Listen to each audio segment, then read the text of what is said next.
Então, o que é história pública e como se faz história pública? Fazer história pública significa levar o conhecimento histórico para grandes públicos, tendo a crença de que a história não é aprendida apenas dentro de sala de aula, mas de outras formas diversas em outros momentos também. Para entender mais sobre como fazer história pública e quais ferramentas podem ser úteis nesse campo, convidamos o historiador e criador do canal no YouTube Leitura Obriga História, Iclis Rodrigues, para conversar com a gente no episódio de hoje do podcast Historiador Explica, Historiadora Explica. Olá, ouvintes do podcast da Ampur. Gostaria de agradecer muito o convite do pessoal do podcast que me convidou para estar aqui e eu espero que esses minutos que vocês dedicarão a ouvir o que eu tenho a dizer valham a pena. Quando me convidaram para gravar esse podcast, eu confesso que eu fiquei um pouco na dúvida sobre o que eu ia falar, porque eu não sou a pessoa certa para falar sobre história pública a partir de uma perspectiva de debate historiográfico sobre o campo no Brasil. Com exceção de um capítulo que eu publiquei no livro História Pública e Divulgação de História, editados pelo Bruno Leal e a Ana Paula Tavares, eu não tenho outras publicações na área e não estou atualizado sobre os debates em torno da área aqui no Brasil. Eu estou aqui por ser alguém que tem trabalhado na área de história pública na prática desde 2009 com um blog, desde 2015 com um canal no YouTube e desde 2019 com um podcast. Ao menos o canal e o podcast eu posso dizer que têm sido bem-sucedidos. E por isso o pessoal da Ampur me chamou aqui.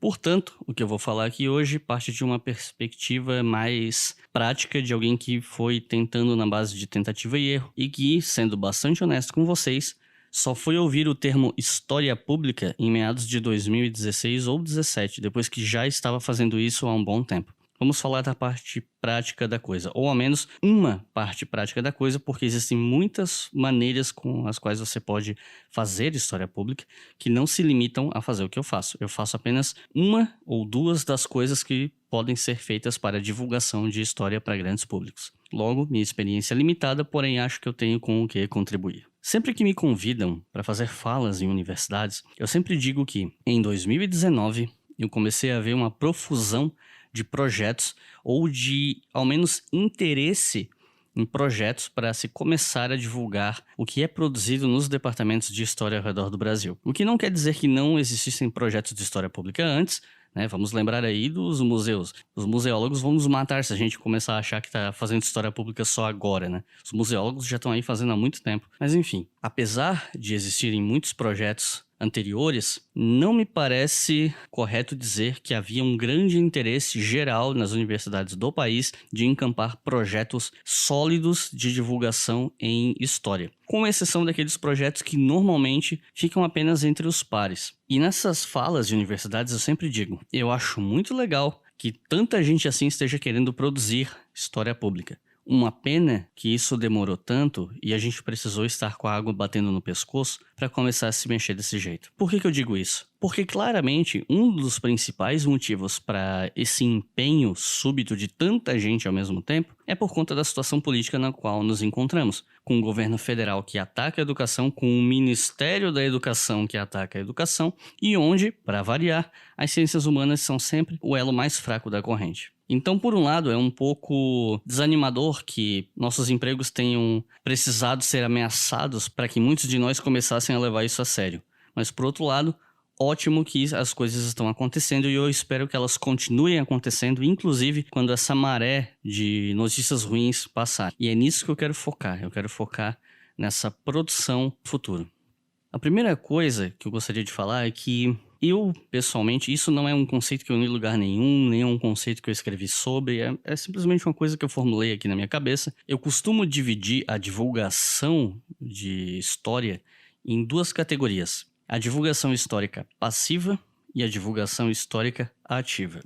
E o que isso quer dizer? A divulgação histórica passiva é aquele projeto que busca disponibilizar ao público informações históricas ou história factual ou o que quer que seja. Porém, o trabalho se resume a disponibilizar. O público deve chegar até esse material. Então, por exemplo, imagina que você está num projeto de alguma coisa no seu departamento de história está produzindo material sobre, vamos supor, escravizados na cidade de Joinville na última década de escravidão, antes da abolição, vamos supor. Aí você está trabalhando nesse projeto, está fazendo essa pesquisa, e aí você faz um site, um blog, bota as informações lá e fica lá. E talvez você divulgue isso no Facebook, no Instagram, mas para por aí. Eu considero isso uma divulgação histórica passiva. Por quê? Porque depende do público se interessar, ir atrás desse tipo de informação e, por um acaso, esbarrar com o seu site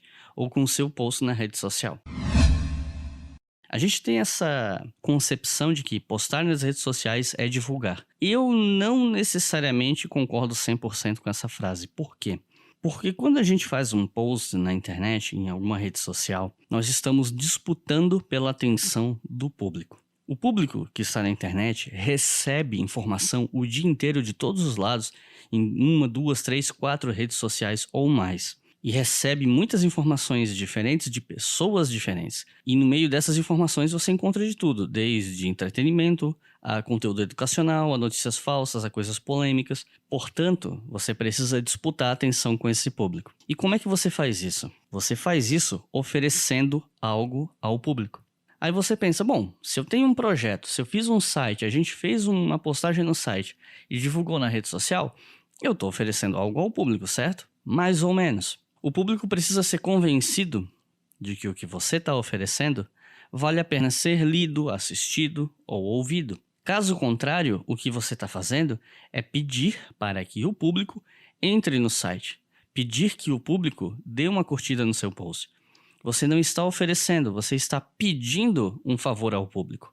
Então, quando a gente pensa na divulgação em redes sociais, nós temos que pensar em estratégias para engajar o público e não pedir para o público acompanhar o que a gente faz. Porque, novamente, você está pedindo um favor. O público tem que ser convencido a te acompanhar porque ele sente que você está oferecendo algo para ele, dando algo a ele. Então tem gente que faz isso a partir de piadas, de memes, de imagens engraçadas, dá um jeito de mixar o conteúdo com aquilo. Tem gente que se aproveita de situações do cotidiano, notícias, casos polêmicos do presente e tenta fazer um elo com o passado e aí coloca um post no site, fazendo uma relação entre passado e presente, sempre tentando pensar em estratégias para que o conteúdo divulgado seja interessante para o público e não simplesmente estou postando e tomara que o pessoal veja. Isso de pensar em estratégias de divulgação é algo que eu considero uma história pública ativa. É o projeto que pensa estratégias para conseguir público. É um projeto que está sempre pensando em como a gente vai chegar a mais gente, como a gente aumenta o público do site. No caso do canal, como a gente aumenta o número de inscritos. Como é que a gente faz com que os vídeos fiquem cada vez melhores e chamem mais e mais público. Como a gente tem que pensar a linguagem do que a gente está produzindo para chegar nas pessoas. O nosso objetivo é falar com os nossos pares ou é falar com mais gente? Veja bem, vocês não precisam produzir conteúdo que vai chegar a todo mundo. Você nunca chega a todo mundo. Se o conteúdo é muito raso, o pessoal que quer algo mais sofisticado não vai acompanhar. Se você faz algo sofisticado, o pessoal que quer algo mais na vibe do entretenimento pode não gostar, ou pode até não compreender. Então, a questão é encontrar um nicho e fazer o melhor trabalho possível para conseguir o máximo possível de pessoas naquele nicho. Agora, se a gente está falando de história pública, se a gente está falando de divulgar o que a gente produz na academia para fora, se a gente está preocupado com como o público vê o que a gente faz e consome o que a gente faz, se a gente está preocupado com o que o público pensa do nosso trabalho, da academia, nós temos que chegar nele.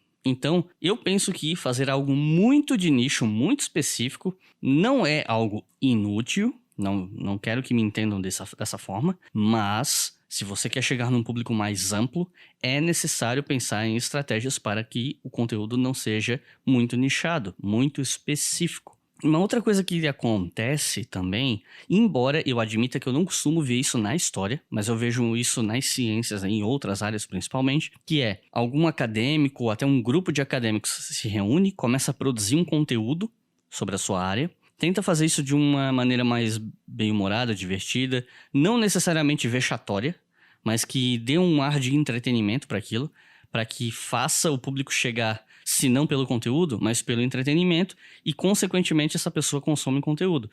E essas pessoas acabam sendo tratadas com desprezo por acadêmicos que acham que isso seria uma, entre aspas, vulgarização do conhecimento, o que é um absurdo. A gente sabe que em alguns casos isso acontece, existe sim vulgarização do conhecimento, mas nós temos que estar atentos a quais projetos de fato vulgarizam o conhecimento e quais projetos tornam o conhecimento acessível, porque eu me recuso a tratar toda a acessibilidade de conhecimento como vulgarização, porque vulgarização traz uma pecha pejorativa que mais atrapalha do que ajuda aqueles que estão tentando produzir conteúdo de qualidade para públicos mais amplos e que, vamos ser realistas, estão ajudando, estão fazendo a sua parte para manter a universidade pública com o mínimo de respeito e de status e que tentam fazer com que o público geral entenda a importância da academia para que ela não se perca, para que ela não caia nos interesses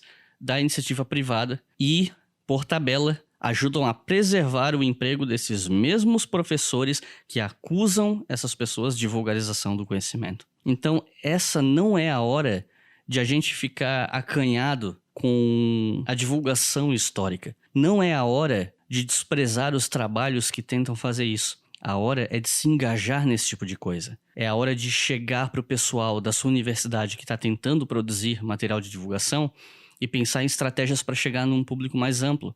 Deixar o conteúdo mais atrativo, menos burocrático, menos cara de produto enlatado. Isso é o que a gente tem que estar pensando. Então, que nós mantenhamos os debates teóricos sobre a história pública, mas que nós passemos a pensar em mais estratégias de ampliar as divulgações que já estão sendo feitas e as que virão. Pensar em estratégias para que elas sejam efetivas e não só ficar falando com os pares achando que está fazendo um grande trabalho de divulgação, porque na prática isso é um placebo.